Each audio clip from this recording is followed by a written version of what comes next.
كنت زائر الطائف في مجلس وتكلمت عن ساعة رحمة الله عز وجل، وكان في المجلس كبير سن. فلما انتهى الحديث قال يا ولدي بعلمك بسالفة حاصلت علي أنا. قال في وقت السيارات ما تلقى، أشتغل في الطائف عمال. يقول ولي أخو ما عاد في القرية أو في البلد اللي لنا منه في الجبال. يقول الأخ لي يقول عمره 18، وجاء في بالي إني أروح للديرة وأجيبه معي كونه يلقى خير وكذا ويتزوج. يقول رحت ركبت من سيارة لين جيت في المكان اللي ما عاد فيه سيارات، ثم مشيت على رجلي في الجبال. يقول لين جيت أهلي وجلس معهم يوم يومين، ثم جيتك معودا على رجلي. يقول في جبال في منطقة جبلية. يقول جانا أمسان الليل وإنه في أخوه معه، خذ أخوه معه. نعم أخوه معه.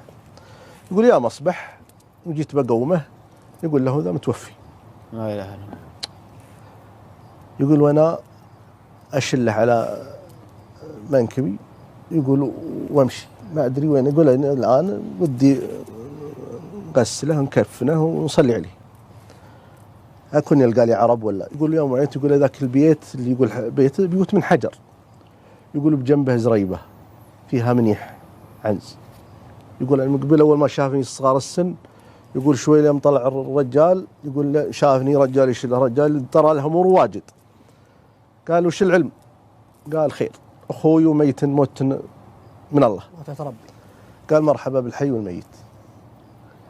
يقول نغسله ويجمع لنا الثيابات اللي ما اسم، يقول نكفنه ونصلي عليه. يقول نحطه في ذاك الصدع والرص الحجر ونعود. قال لا تروح. يقول يحلف عليه، يقول نتغدى لحم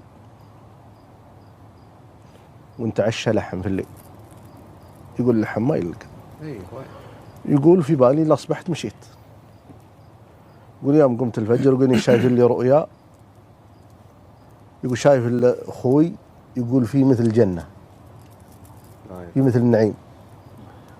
يقول فسألته قلت وش دخلك وش العمل؟ قال انشد راعي المنيح أو راعي المحل، كلمة نسيتها الآن. يقول يوم عيت الرجال جايني أنا أبكي، وش علمك وش علمك؟ قلت علمي كذا كذا كذا وشفت كذا كذا. يقول أنا جلس يبكي. راعي المنيح. اي. قال الحين علمني. قال والله ما سويت شيء، لكن يوم حطنا قدامنا وجينا نصلي عليه صلاة الميت ما أعرف وش الدعاء. قلت يا رب كرامة الحي علي وكرامة الميت عليك. الله أكبر. هو ما يعرفه راعي المنيح. ما يعرف. يا رب كرامة الحي علي وكرامة الميت عليك. ذبح ذا العنز اللي عنده ما عنده إلا هي.